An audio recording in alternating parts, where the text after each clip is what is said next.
Hello, hello tout le monde, bonjour. Eh bien, je reviens pour le podcast que je vous ai annoncé hier, je crois. Donc le titre, dont le titre est La double face de l'ego. Voilà. C'est un titre qui m'est venu il y a quelques jours en m'inspirant de faits réels, hein, c'est presque un film, hein. Mais comme vous le savez, pour ceux qui me connaissent maintenant, effectivement, je suis médium, j'utilise ma médiumnité et j'utilise également en fait le côté terrestre, c'est-à-dire en fait la réalité vécue terrestre des gens, de moi-même, tout en ayant en fait des messages de là-haut qui me permettent effectivement d'éviter pas mal d'événements, mais également d'éviter pas mal d'interactions inutiles pour moi, plein de choses, et d'avoir des informations sur les personnes, sur ce qu'elles vivent, etc. Voilà. Donc en fait, je me base vraiment sur le réel, puisqu'on est venu s'incarner en fait sur Terre pour vivre une vie terrestre, humaine, par notre âme. Et donc le but, c'est vraiment d'aller là-dedans et de pas rester que la tête en haut et vraiment d'avoir les deux pieds sur terre, d'être enraciné et d'être ancré. Enfin, d'ancrer en fait la partie cosmique à la Terre, donc la partie tellurique. Donc voilà, mon titre aujourd'hui, c'est La double face de l'ego. Ce qui m'a inspiré, je ne parlerai pas de politique, mais je vais parler des personnes qui font la politique, donc les personnes humaines. Ça m'a inspiré l'autre jour quand j'ai entendu un... Alors je ne regarde pas les informations, mais sur Facebook, il y a la maire d'une commune en fait qui a pesté en fait contre quelque chose. Et c'est de ça, c'est ça que je veux développer en fait. Alors, pour ceux qui ont suivi un petit peu ma vie, là je suis... la maladie ne me traverse plus vraiment. Elle est en perdition, c'est-à-dire que là, vraiment, ça sort beaucoup et ça se termine. Donc tant mieux pour moi, mais c'est pas pour autant que j'ai perdu énormément d'énergie, mais ça m'a beaucoup fatigué quand même. Voilà. Donc là, ça va beaucoup mieux. Énergétiquement, en tout cas, je me sens beaucoup mieux. Donc voilà, je développe en fait la double face de l'ego. Alors, je vais d'abord, avant de développer, je vais vous parler d'une personne. Parce que parfois, il y a des personnes qui m'appellent et qui me demandent si je fais de la voyance ou des tirages de cartes. Alors, de la voyance, en fait, j'en fais, oui. Je la pratique, oui. Mais moi, ce que j'appelle la voyance, c'est pas genre, est-ce que je vais avoir ma maison dans 15 jours. Je donne des dates, mais ces questions-là, en fait, et après, je vous donnerai aussi des infos là-dessus. C'est que la voyance, c'est surtout des dates. En fait, sur un futur potentiel. C'est-à-dire qu'une personne qui va me poser la question de savoir si elle va avoir sa maison dans 15 jours ou dans un mois ou si la vente va fonctionner, pour moi, c'est pas pertinent et c'est pas intéressant pour moi. C'est pas dans cette patientèle ou dans ce type de consultant en fait que je souhaite exercer ma mission d'âme. On est là pour aider les gens, en tant que médium, en tant qu'aidant, en tant qu'énergéticien, tout ça, oui, mais on n'est pas là pour sauver le monde et à répondre à tout et n'importe quoi. Pour moi, c'est pas pertinent, c'est pas intéressant. Donc en fait, ces personnes-là, c'est pour ça que je vous en parle, parce que j'ai une personne dans ma vie que j'aime profondément et vraiment sans condition. Vraiment. Et elle le sait, elle pourra en témoigner par elle-même. C'est quelqu'un que j'aime profondément, que je connais depuis maintenant depuis 2020, ouais, novembre 2020, ça fait maintenant pratiquement 2 ans. On a appris à se connaître, on a appris à s'apprivoiser. C'était pas évident au départ. C'est quelqu'un que j'avais vu par l'intermédiaire d'une copine à l'époque. C'était sa meilleure amie à l'époque, que je connaissais par rapport au parcours de Flamme Jumelle. Et c'est une personne en fait qui, à travers une caméra, en fait, on est en visio tous les trois. Et je l'ai vu, et en fait, il s'est passé un truc. Et on s'est dit tous les deux que on savait qu'il allait se passer un truc. Voilà, c'est une connexion d'âme. Ça s'est passé comme ça.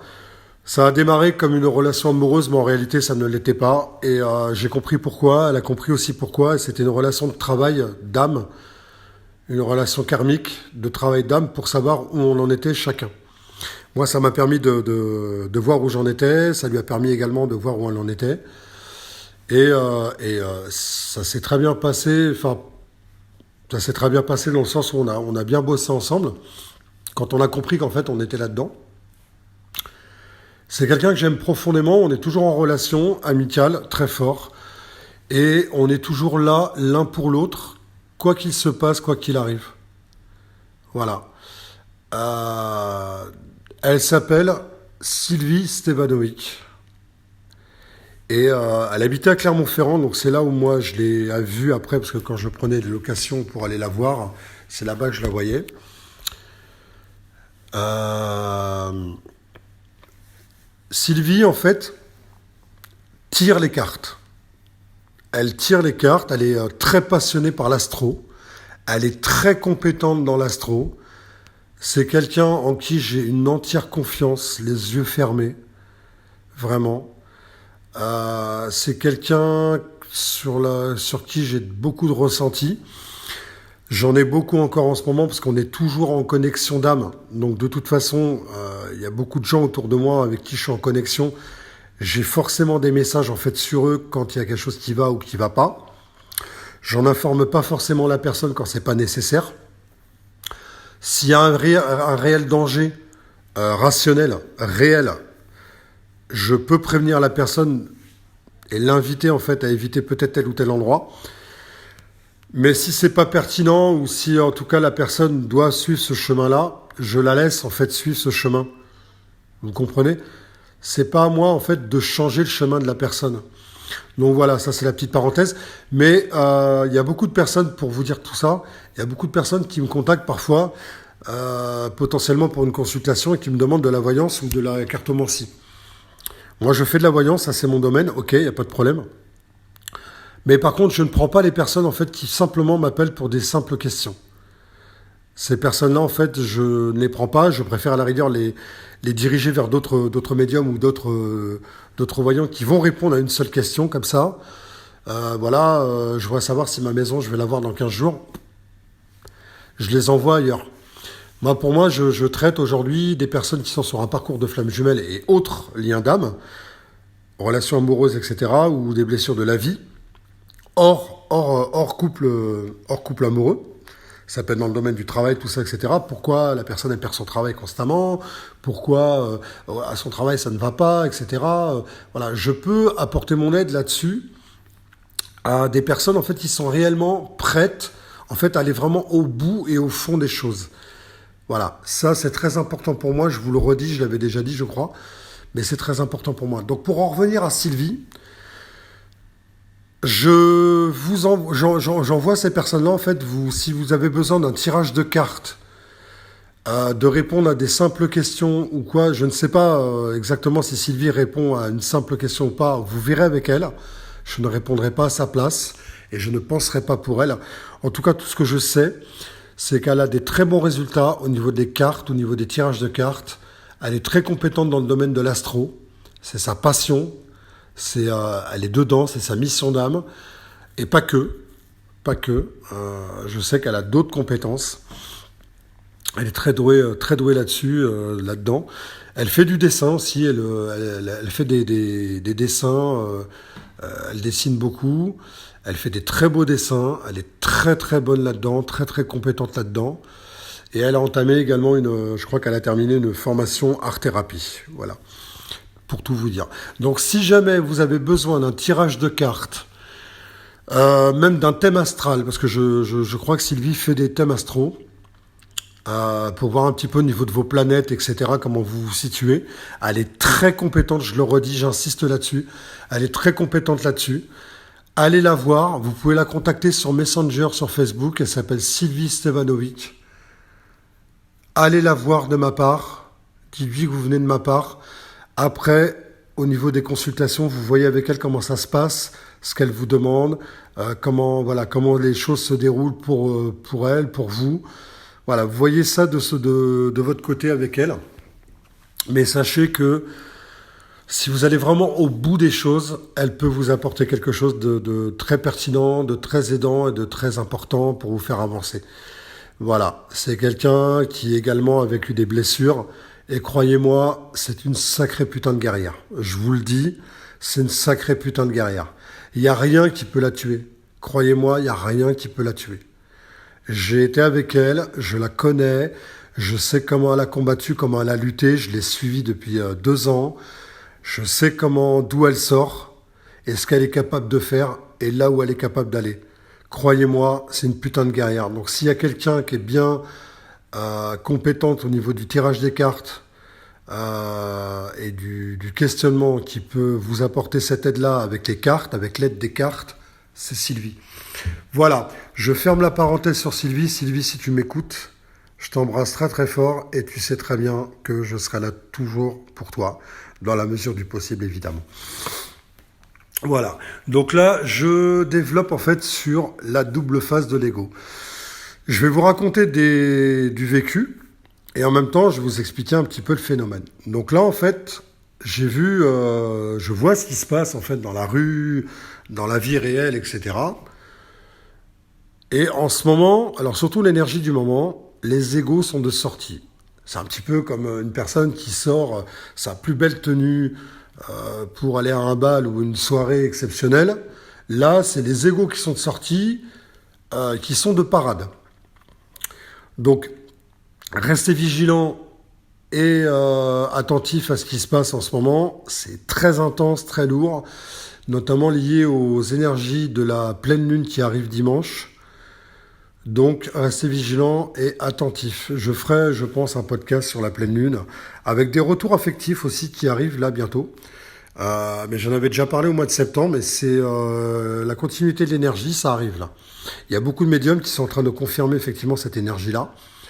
J'en avais parlé au mois de septembre, début septembre, je crois, pour les énergies de septembre, qui arrivaient sur octobre aussi, par rapport au retour affectif, notamment des flammes jumelles et d'autres liens d'âme. Ou des célibataires qui sont qui aimeraient en fait être avec quelqu'un par exemple, et en fait il y a des personnes qui arrivent sur eux, il y a des flammes jumelles qui reviennent, il y a plein de choses qui arrivent comme ça. Donc au niveau de l'ego, ce qui se passe, c'est que vous avez des personnes qui vont défendre une cause, et en réalité ils ne vont absolument pas la défendre. Au contraire, ils vont la desservir. Et c'est ce qui se passe en ce moment dans le milieu politique. Je ne vais pas parler de politique, encore une fois, je vais parler des personnes qui font la politique. Il y a des personnes qui vont défendre une cause, par exemple, ce qui se passe en ce moment en Iran, je crois, je ne suis pas trop l'actualité, ne m'en veuillez pas.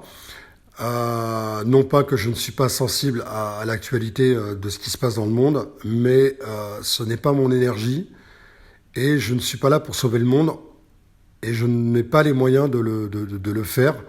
Par contre, ce que je peux apporter aux gens par rapport à l'actualité, c'est de l'aide, du soutien, de travailler sur les blessures, de travailler sur les peurs, parce qu'en fait, ça parle de nous, en fait. Ce qu'on voit à l'extérieur, ça parle de nous-mêmes. Et moi, c'est là-dessus que je peux travailler et je peux apporter mon aide.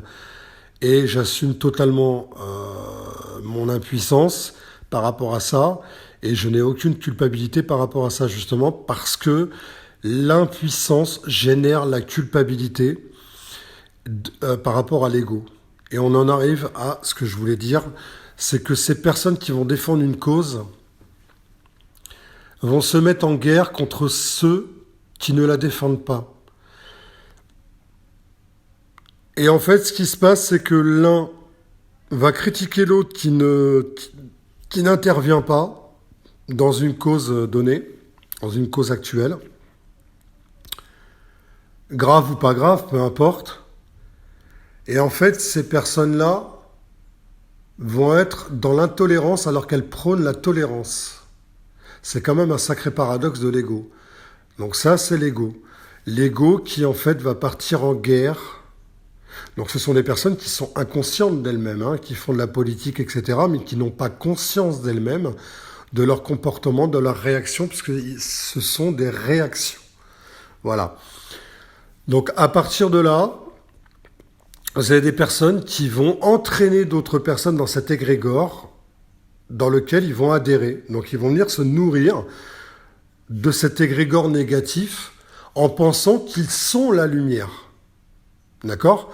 Donc ils vont défendre en fait une cause en pensant que eux sont la lumière et que l'autre qui ne la défend pas ou qui ne prend pas le temps de la défendre pour le moment parce que c'est peut-être pas sa cause ou en fait voilà, elle a peut-être défendu à un moment donné quelque chose là-dedans, mais finalement, en fait, bah, du coup, elle a pris du recul et du coup, elle n'a pas envie de défendre, elle n'a pas envie de parler ou de s'avancer. On va lui poser sur le dos le fait qu'en fait, elle refuse et qu'en fait, bah, du coup, c'est pas quelqu'un de bien. Donc, on va la culpabiliser. Donc, on va projeter, en fait, ces personnes-là vont projeter leur propre impuissance sur des personnes qui ont décidé ou choisi, ou peut-être pas, de ne pas défendre telle ou telle cause. Et là, on est en plein dans l'ego, dans son action la plus grande. Ça peut aller jusqu'au crime, hein, évidemment, l'ego peut aller jusqu'au crime. Mais l'ego est en pleine action à ce moment-là, mais l'autre, la personne qui est dans cette réaction, ou le groupe de personnes, va se faire croire et croit très fortement qu'elle est dans son bon droit et dans le bon sens. C'est pour ça que je vous parle de double face de l'ego, parce qu'en fait, il y a la face sombre et la face lumineuse. Et je vais vous donner un exemple concret que j'ai vécu moi. Je le faisais très rarement, ça. Et j'avais appelé, en fait, il y avait une émission de radio sur, je crois que c'était Sud Radio, il y a quelques mois maintenant. Il y avait c'était en début de journée, en début d'après-midi, à 13h, je crois, il y avait une émission avec un mec, là, je sais plus comment il s'appelle. J'étais en voiture, j'allais me balader, et puis j'entendais ça. Une dame, en fait, qui a écrit un bouquin sur la discrimination. Et vous allez comprendre, en fait, ce que je dis. En tout cas, j'espère. Cette dame, en fait, elle a écrit un bouquin, je ne sais plus son nom. Je sais plus. C'est quelqu'un qui a travaillé dans la politique à un moment donné, qui est rentré, qui s'est senti discriminé pendant des années, qui a vécu la discrimination. Donc en fait, on peut dire qu'elle a vécu l'injustice, la trahison et l'humiliation. Donc elle avait ces trois blessures-là qui étaient très présentes. Moi, en tout cas, au moment où je l'entendais, je l'écoutais, cette personne, ces trois blessures étaient encore présentes, mais elle n'avait pas conscience que ces trois blessures étaient encore présentes. Donc il y avait aussi la blessure de rejet, donc les 4. Elle avait ces 4 blessures présentes énergétiquement, mais elle s'en rendait pas compte parce que, sous prétexte qu'elle a écrit un livre, elle pense qu'en fait, elle a réglé le problème. En fait, elle a exprimé le problème sur le bouquin, etc. Donc elle va vendre ça à tout le monde, et tout le monde va plaider sa cause en disant « Ah, ma pauvre dame et tout, je vous comprends, vous avez été discriminée et tout. » Et en fait, moi, je suis arrivé comme un caillou dans la chaîne, là, et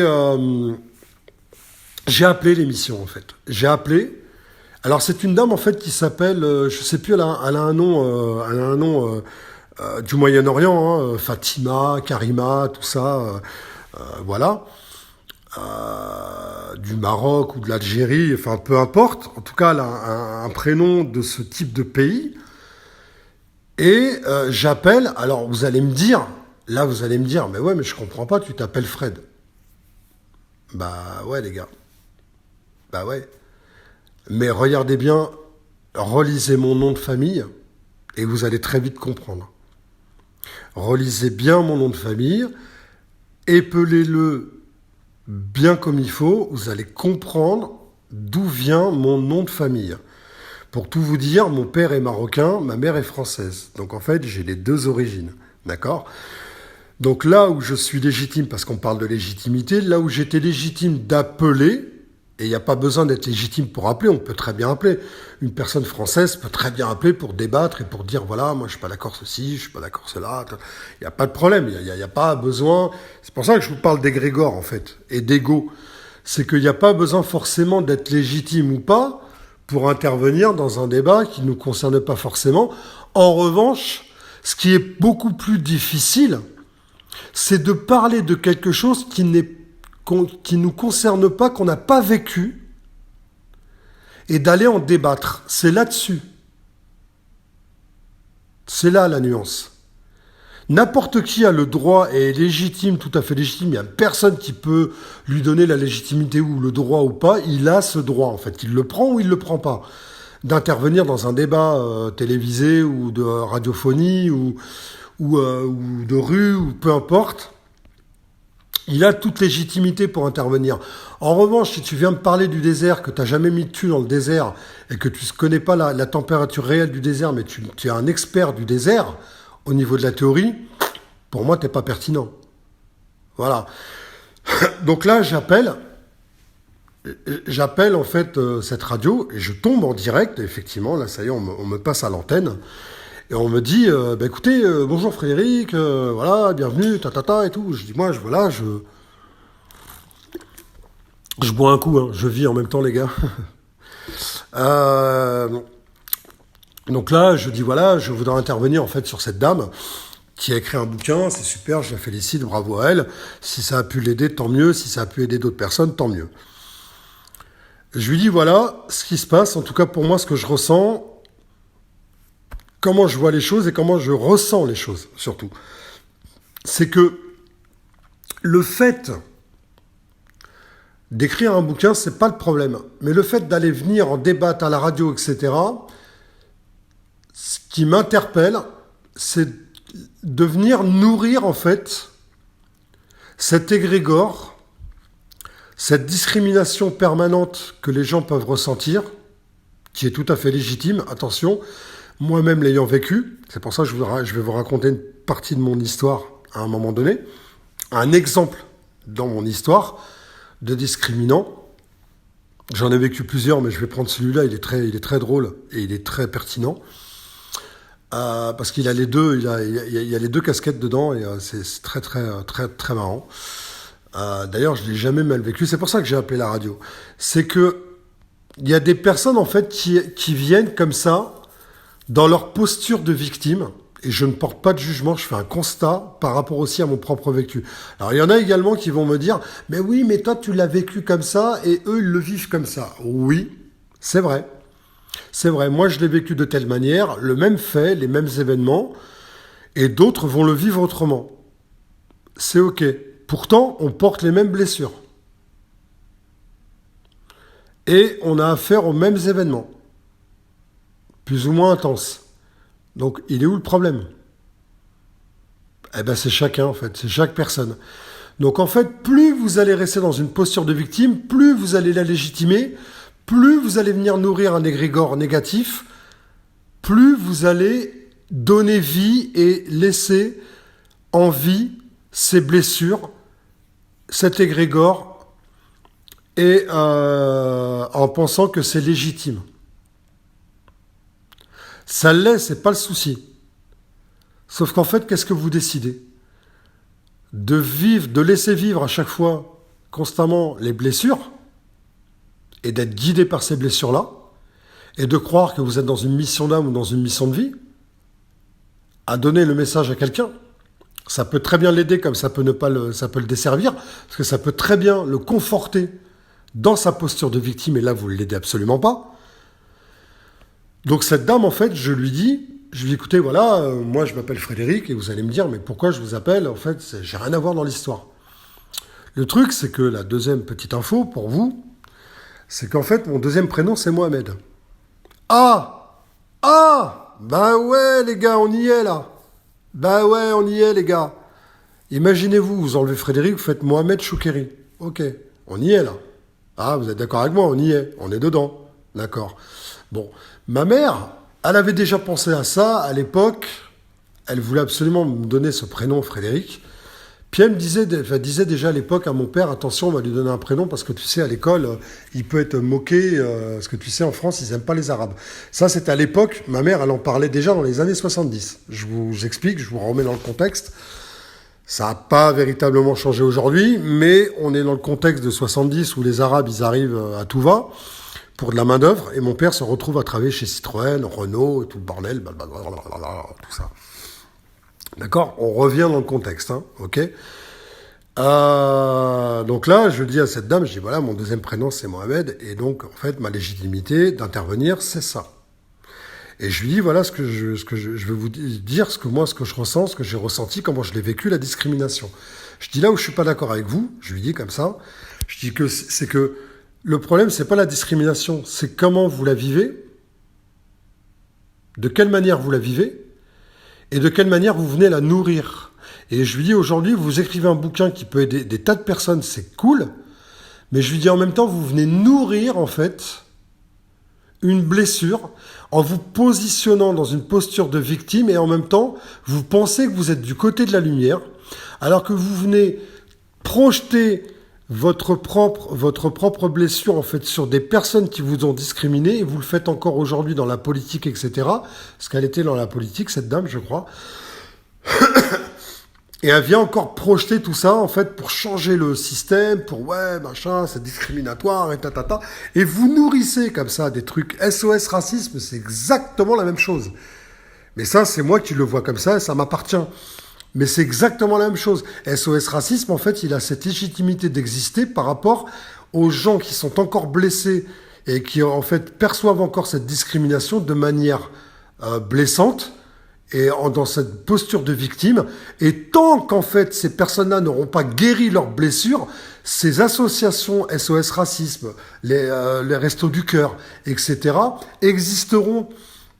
Voilà, celui qui meurt de faim à chaque fois, tant que en fait il sera pas logé, qu'il sera pas dans une vie où il sera autonome et indépendant, ces associations existeront et on croira toujours qu'en fait les autres c'est la lumière et d'autre côté il y a l'ombre. Ben non les gars. Ben non. Ben non, en fait. L'important là-dedans, c'est l'intention, en fait. Quelle intention chaque personne y met dans ce qu'il fait, dans ses actions? Est-ce que moi, je suis là, quand j'aide les gens, je suis là pour me valoriser moi-même à travers la détresse des gens? Et dans ce cas-là, c'est une intention de l'ego? Ou est-ce que je suis là pour valoriser, en fait, mon travail qui permet d'aider les gens? Et je ne me valorise pas pour autant, en fait, à travers la détresse des gens. C'est-à-dire qu'en fait, c'est une intention du cœur. Voilà. Et là, on y est, en fait, dans la double face de l'ego. C'est dans quelle position vous êtes. Est-ce que vous vous placez du côté de l'ombre de l'ego, qui n'est pas un ennemi, attention, hein. L'ego, c'est un pote, hein. Au bout d'un moment, ça devient un poteau, hein. Ça devient un pote, hein, le gars, hein. On discute avec lui, on négocie avec lui. Voilà, on argumente, tout ça, on le remet à sa place, là où il doit être, etc. C'est un pote, il peut nous aider, il nous a amenés jusqu'ici en mode survie pour nous permettre de vivre grâce à nos ancêtres. Donc il n'y a pas de raison de le dégager, de toute façon on ne peut pas le dégager, il fait partie de nous, il est là. Bon, j'en reviens à ma petite place là, à la radio. Donc cette dame, en fait, je lui dis, écoutez, moi, ce qui m'interpelle, c'est que vous venez nourrir un égrégore et vous avez des gens qui viennent se nourrir autour. Et je lui dis, le problème n'est pas là. Le problème, en fait, c'est comment vous le vivez et en fait, comment vous vous positionnez par rapport à ça. Et là, elle l'a très mal pris, en fait.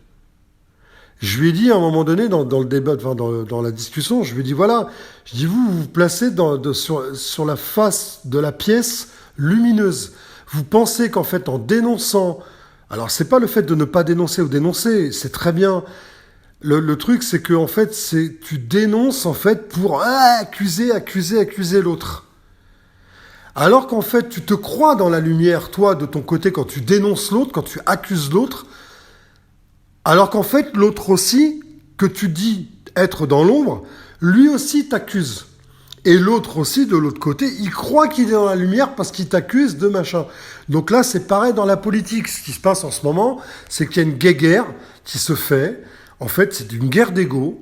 Et en fait, c'est toi, t'es pas dans la lumière, moi je suis dans la lumière, regarde moi ce que je fais, moi, t'as vu, machin. C'est des gamins de 4 ans, en fait, qui sont en train de se battre pour des trucs qui ne sont pas, qui ne leur appartiennent pas, qui ne vivent pas, qui n'ont peut-être pas vécu. Mais comme ils sont blessés, comme il y a des blessures qui sont encore présentes en eux, ils n'assument absolument pas leur impuissance face à des faits du monde. Donc cette dame à la radio, je lui dis ça, et là, elle a super mal pris. Et pourquoi elle le prend mal? C'est tout simple. C'est parce qu'en fait, j'ai bien capté en fait qu'il y avait ces 4 blessures qui étaient bien présentes. Avant même de lui parler, j'avais déjà capté. Quand elle l'a mal pris, ben, j'ai compris tout de suite qu'effectivement, eh ben, elle était encore dans ses blessures. Parce que tu peux écrire tous les bouquins que tu veux de ta vie, tu peux lire les bouquins que tu veux sur le développement personnel, les blessures, tout ça.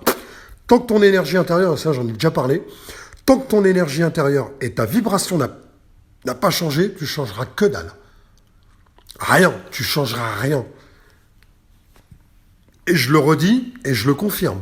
Parce que c'est du vécu, c'est de l'expérimentation, c'est de l'expérience. Aujourd'hui, j'ai ce vécu et ce changement vibratoire et énergétique à l'intérieur. Et je sais qu'en fait, aujourd'hui, ça change les choses chez moi. Ça a changé les choses chez moi, réellement. Donc cette dame, en fait, elle le prend mal. Elle me dit, non, mais attendez, Frédéric, moi, je vous connais pas.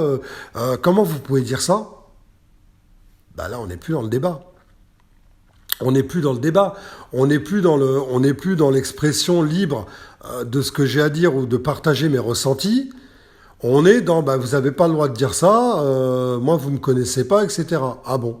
Bon, bah, ok. Ok, donc ça a duré quelques secondes, hein. Ça a duré quelques secondes. Je suis resté, quoi, 5-6 minutes. Et puis après, voilà, on a raccroché, puis terminé, quoi. Elle l'a mal pris. Mais par contre, l'animateur, lui, il l'a reprise, il a dit, attendez, parce que Frédéric, en fait, c'est très intéressant ce qu'il dit, parce qu'en fait, il y a une double face, en fait, sur la pièce. Il y a, d'un côté, vous croyez que vous êtes dans la lumière, et de l'autre côté, vous accusez quelqu'un, effectivement, dont vous croyez qu'il est dans l'ombre, et l'autre, il pense que aussi vous êtes dans l'ombre. Et en fait, personne se regarde, tout le monde se regarde le nombril, donc c'est l'ego, mais personne regarde l'autre dans son monde. Personne ne rentre dans le monde de l'autre pour essayer de le comprendre, juste le comprendre, pas répondre, le comprendre. Comprendre l'autre, pourquoi en fait l'autre en fait attaque l'autre et l'autre comme pourquoi en fait il vit la discrimination. À quel moment elle a existé cette discrimination? En fait, cette dame, elle n'a pas compris, elle l'a très mal pris et elle n'a pas voulu continuer en fait. Et c'est drôle parce qu'en fait, c'est cette même personne qui va vendre des bouquins en disant comment faire ou comment ceci, comment cela. Voilà, moi j'ai vécu ça, mais c'est plus pour se faire plaindre que d'aider des gens. Voilà, en fait, pour moi, c'est ça. Et ça va maintenir, en fait, pour moi, ça va maintenir, en fait, des gens dans leur posture de victime. Ça, c'est pas mon travail, et c'est pas comme ça que je fonctionne, et c'est pas comme ça que je fonctionne dans mon travail actuellement, dans ma mission d'âme. C'est que je ne laisse personne dans sa posture de victime. Voilà.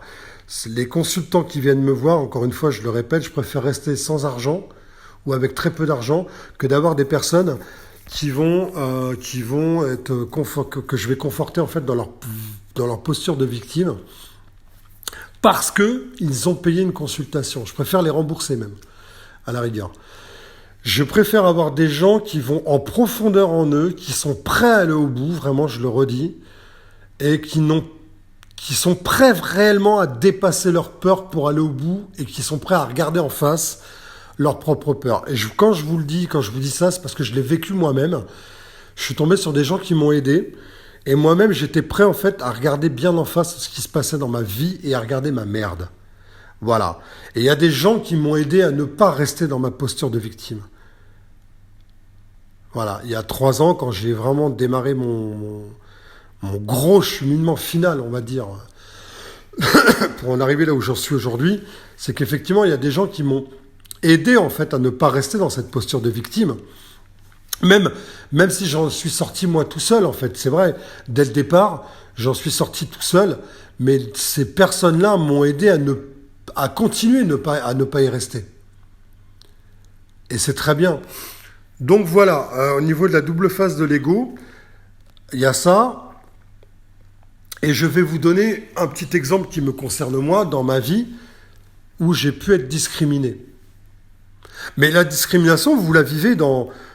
Là, je vous parlais de discrimination raciale, hein, parce qu'elle, c'était dans la discrimination raciale. Il y a des tas, parce que ça, je sais que juste avant, il y en a qui ont dû se dire, ouais, mais attends, il y a des discriminations dans beaucoup de domaines. Ben oui, Ah oui, oui, oui, oui. C'est pas parce que ne le dis pas que je ne le crois pas ou je ne le pense pas ou que je ne sais pas que ça existe. Évidemment qu'il y a des discriminations dans beaucoup d'autres domaines. Et notamment, par exemple, quelqu'un physiquement qui est un peu enveloppé, qui est un peu graisseux, on va lui dire oh là là, t'as grossi, oh là, t'es gros et tout. Alors non seulement c'est la blessure d'humiliation qu'on lui met sur la gueule, déjà, d'une, c'est deux, la deuxième, c'est le rejet, et en plus, en plus, en fait, on le discrimine physiquement. Parce qu'en fait, on le trouve pas dans la norme, donc en fait, bah, peut-être il va pas être accepté par un certain groupe de gens parce qu'il est gros, parce qu'il est gras, parce qu'il ressemble pas à l'ensemble du groupe, etc. Ça aussi, c'est une discrimination qui peut être très mal vécue, qui peut amener au rejet de la personne. Elle va se rejeter elle-même parce qu'elle se sent rejetée. Attention. Donc, je vous parle de quelques exemples, mais il y a des tas d'autres exemples de discrimination, que ce soit au niveau du logement, que ce soit au niveau du professionnel, que ce soit plein. Il y en a plein, même même dans le contexte familial. Il y a des discriminations. Par exemple, un enfant qui va être plus aimé qu'un autre. C'est discriminatoire. C'est ce qui crée les blessures aussi. Vous voyez? Donc imaginez-vous, quand on devient adulte, qu'on a vécu dans la discrimination comme ça et que ça a créé des blessures, imaginez-vous comment on peut vivre la discrimination. C'est pour ça que je disais que j'étais légitime là-dessus. Oui, cette dame, elle l'est tout autant, mais c'est comment vous vivez la discrimination en fait. À quelle intensité vous la vivez. C'est pour ça que je vais vous donner un exemple que j'ai vécu moi-même. Quand j'étais pompier, j'intervenais sur le secteur de mon habitation. C'est-à-dire que à l'époque, quand mes parents ont divorcé, ma mère avait habité à Saint-Olomone, à côté de Cergy, et à côté d'Éragny. Éragny, comme je vous ai dit dans le précédent podcast, c'est une caserne en fait qui s'occupe donc de plusieurs secteurs, Saint-Olomone notamment, Épluche, tout ça, enfin toutes les zones industrielles autour, Éragny, et à l'époque il y avait une partie de Pierrelet, maintenant non, et après c'est en second appel, quand il y a plusieurs appels en fait pour des interventions un peu plus graves sur d'autres secteurs, en fait, Éragny peut être appelé en renfort sur d'autres secteurs, comme il y a d'autres secteurs qui peuvent venir sur Éragny en renfort quand sur des gros feux, des feux d'appartements, des incendies d'entrepôts, des feux d'entrepôts, tout ça. Voilà.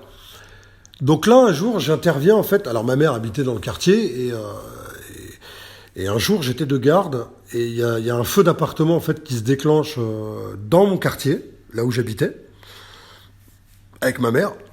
Moi, j'étais de garde, j'étais à la caserne. Donc là, on prend le fourgon. Les gars, on monte tous dedans. On part avec le fourgon et l'échelle, la grande échelle. Parce qu'à Éragny, en fait, c'est un secteur qui intervient beaucoup. Et il y a beaucoup de feux. Donc, en fait, on avait une grande échelle. On avait une grande échelle avec nous, dans la caserne. Donc, on intervient pour feu d'appartement. Et apparemment, on nous dit il y a des grosses flammes qui sortent du balcon. Il y a des gens qui crient. Il y a du monde. C'est une cité, hein. C'est une cité de Saint-Olomone qui est en périphérie de la ville, en fait, un peu à la sortie de la ville, au bord de la RN 184, la nationale, là, qui va jusqu'à la nationale 1 du côté de l'aéroport Roissy-Charles de Gaulle et qui va jusqu'à Saint-Germain-en-Laye, même beaucoup plus loin encore. Donc vous imaginez en fait ce que ça peut traverser. Ça traverse le Val d'Oise et le 78, hein, les Yvelines, notamment. Donc voilà, et là on intervient, on arrive avec le fourgon en premier, donc évidemment il y a l'ambulance aussi qui arrive derrière, donc on est 3 véhicules à partir, parce qu'il peut y avoir des blessés, donc il y a l'ambulance qui part forcément sur le feu d'appart. L'échelle c'est normal parce que c'est pour tout ce qui est sauvetage de vie humaine, donc il y a automatiquement au départ le fourgon, l'échelle et l'ambulance.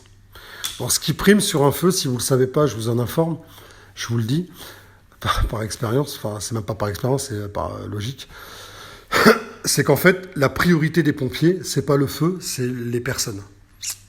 Donc en fait, ce qui va primer, c'est le sauvetage.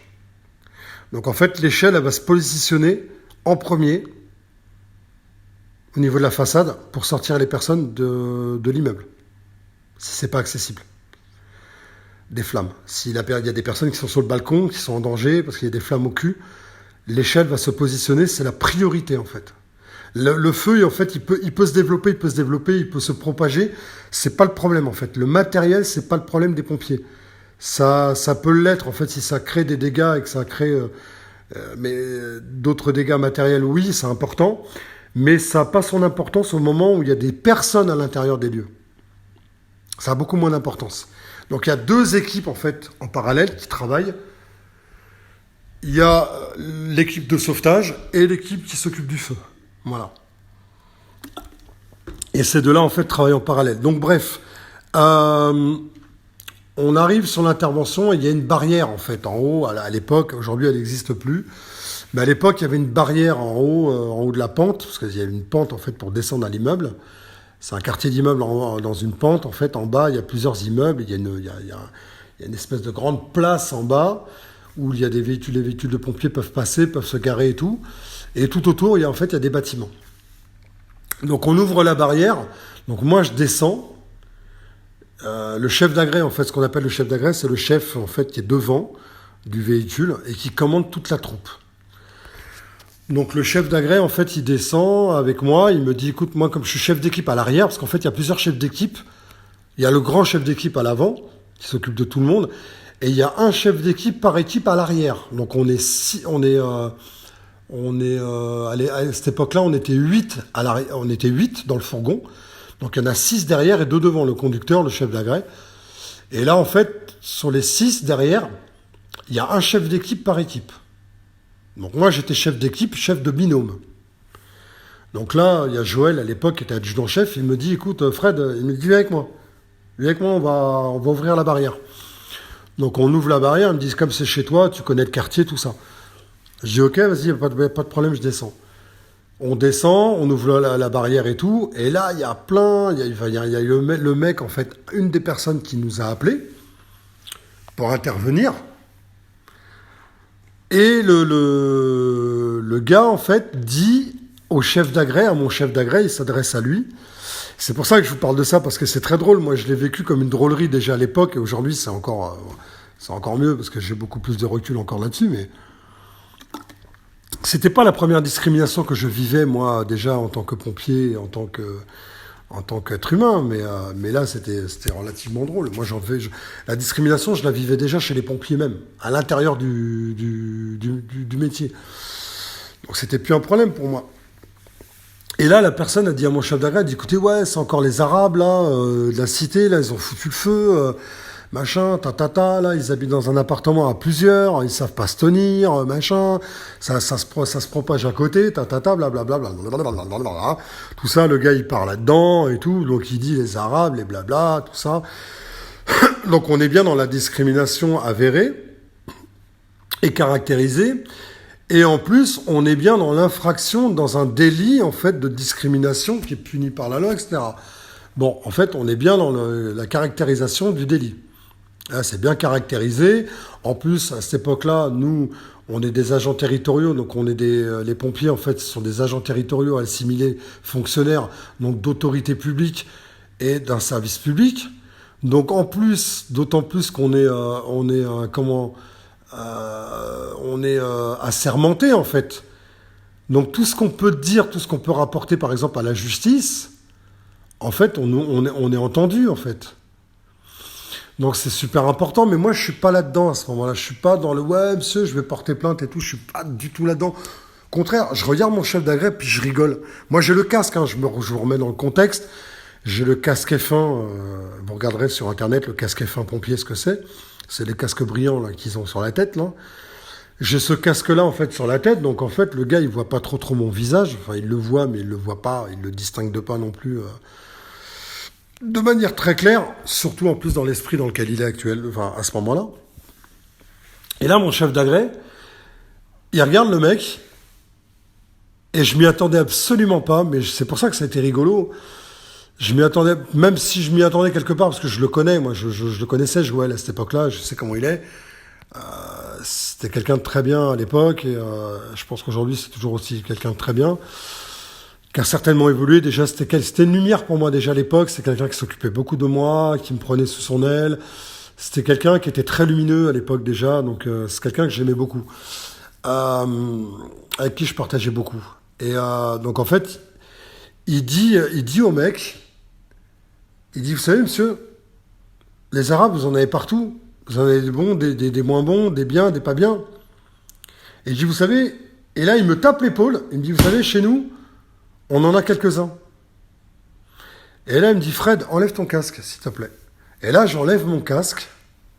Et il me tape sur l'épaule, sur le cuir. Et il me dit, bah voilà, je vous présente Fred, il est pompier, il est chez nous. Et il vient, donc là, on va y aller, on va vous laisser parce qu'on va devoir y aller. Et parce que ça crame. Et vous nous avez appelé parce qu'il y a le feu. Et là, en fait, le gars, il est resté, en fait, sur le cul. C'était trop marrant. Il est resté sur le cul. Et il s'est dit, mais merde, putain. Et là, il a dit, pardon. Il dit, je suis désolé, mais je suis un petit peu énervé. Je suis désolé. Excusez-moi, je voulais vraiment pas en arriver là, etc. Il était complètement confus. Je veux bien le croire à ce moment-là qu'il était vraiment confus. Mais il était confus parce qu'on lui a dit. Mais sinon, consciemment, il ne l'aurait peut-être pas été. Là, ça lui a fait prendre conscience de jusqu'où il était allé. Sinon, non.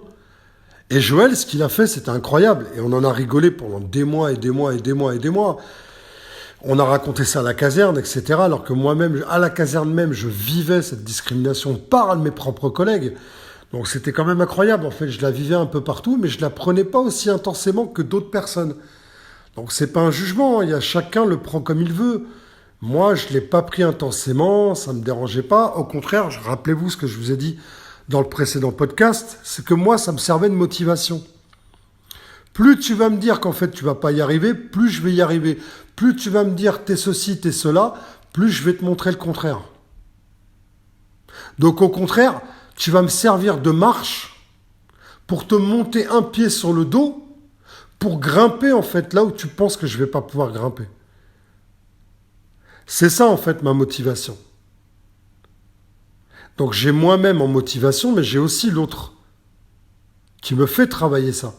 Donc quand on va me dire, aujourd'hui c'est encore pire, aujourd'hui avec le changement qu'il y a eu en moi, et là où j'en suis arrivé aujourd'hui, quelqu'un qui va me dire je vais pas y arriver, à la rigueur j'ai envie de lui dire, écoute, je te donne mon numéro de téléphone, je vais te faire une consultation gratuite, franchement, je te la donne, elle est offerte. Je lui offre une consultation, vraiment. Vraiment pour qu'il s'aperçoive, pour qu'il prenne conscience en fait de ce qu'il a dit, de comment il se comporte, et ce qu'il peut, là où il peut aller en fait, ce qu'il peut vraiment apporter aux gens, parce que ce sont des personnes qui très souvent ont été blessées et n'ont plus cette lucidité de voir en fait qui ils sont. Et quand vous leur donnez un petit aperçu de qui ils sont, bah quelque part, c'est des personnes qui peuvent très bien, plus tard, avec du travail, aider d'autres personnes. Mais ils ne le voient pas tout de suite. Voilà ce que je voulais vous dire, en fait, sur la double face de l'ego. C'est qu'en fait, on peut se croire, et c'est pour ça que je vous dirais, pour finir, de rester vigilant et d'être attentif, et de vous observer, deux clés, de vous observer, et la deuxième, d'accepter qui vous êtes à ce moment-là, même si vous vous trouvez, par exemple, vous pensez que vous êtes dans la partie lumineuse, alors qu'en fait vous êtes sur la partie de l'ego sombre, que vous pensez lumineuse, et que derrière vous pensez être dans le sombre, alors qu'en fait vous êtes peut-être sur la partie lumineuse de votre ego. Vous voyez ? Peut-être pour vous extirper d'une situation qui vous demande d'avoir cet ego-là pour vous sortir de cette panade. Voilà. Vous voyez, pour vous mettre un petit peu dans l'action, c'est peut-être cet ego un peu sombre qui va vous permettre peut-être de vous mettre dans l'action. Et après, de le remercier, de le remettre à sa place, de le remercier, de lui dire « Ok, maintenant je m'en charge ». Mais attention, restez vigilant et attentif au positionnement de votre ego. Et surtout de votre conscience. Donc les deux clés, c'est observez-vous, observez vos comportements, regardez où vous en êtes, où vous êtes, ce que vous dites, comment vous le dites, là où vous êtes. Même moi, je reste vigilant et attentif. Même quand je vous parle dans mes podcasts, je peux très bien me croire, par exemple, dans une partie de ce que je viens de dire, alors qu'en fait, je suis dans l'autre partie. C'est tout aussi valable pour moi.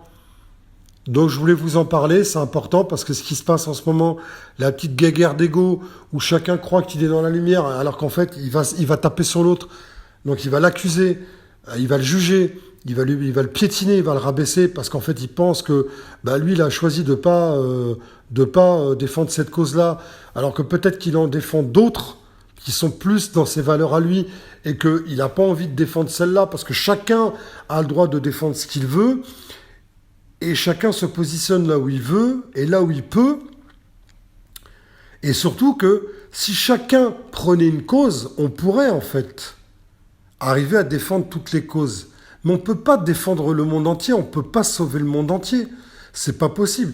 Donc revenons à notre place, remettons notre ego sombre à sa place en lui disant ok gars, je comprends ton impuissance, je comprends que tu te sens impuissant, ne t'inquiète pas, je m'en charge, il n'y a pas de raison de culpabiliser. On n'est pas sauveur du monde, on ne peut pas faire grand-chose. Maintenant, à notre niveau, t'inquiète pas, mets-toi à mon service, au service du cœur et de l'âme et de la conscience, et tu vas voir qu'à notre niveau, on va peut-être pouvoir aider des gens autour de nous qui ont peur de ce qui se passe. Peut-être que en aidant les gens à changer leur intériorité, on va changer le monde. On va avoir un impact, mais pas à l'inverse. Donc, je vous dirais pour finir, arrêtons de regarder notre nombril, essayons de voir à notre niveau comment on peut aider. Et surtout, c'est important, essayez de voir, essayez de ne pas culpabiliser lorsque vous êtes dans l'impuissance de faire quoi que ce soit pour quelqu'un. Essayez de voir ce que ça touche chez vous, quelle blessure ça vient toucher. Par exemple, quand vous étiez petit, peut-être que vous vous sentiez impuissant de pouvoir aider vos parents quand ils étaient dans la détresse, quand ils n'avaient pas d'argent, etc. Vous aviez envie de les aider, de leur donner un petit peu d'argent, etc. Et en fait, cette impuissance, elle a grandi quand vous avez grandi. Et du coup, aujourd'hui, vous culpabilisez de cette impuissance face au monde. Vous voyez ? Essayez de regarder en vous ce que ça fait, en fait, quand vous voyez les événements du monde. Voilà, je terminerai là-dessus. Je vous dis bye, ciao tout le monde. Et merci d'être là. Je vous remercie à tous les nouveaux abonnés, les anciens, voilà, ceux que je connais pas, parce qu'en fait, on voit pas les gens, sauf ceux qui écrivent et qui sont identifiés. Merci à vous tous d'être là parce que c'est comme ça que ma chaîne elle vit. C'est comme ça que moi, ça me motive. Oui, en quelque sorte, mais j'ai été motivé par autre chose, pour vous apporter des choses. Mais vous me motivez également pour continuer, pour même évoluer, pour avancer. Et merci à tous, toute ma gratitude et ma reconnaissance à vous. Et je vous dis à bientôt.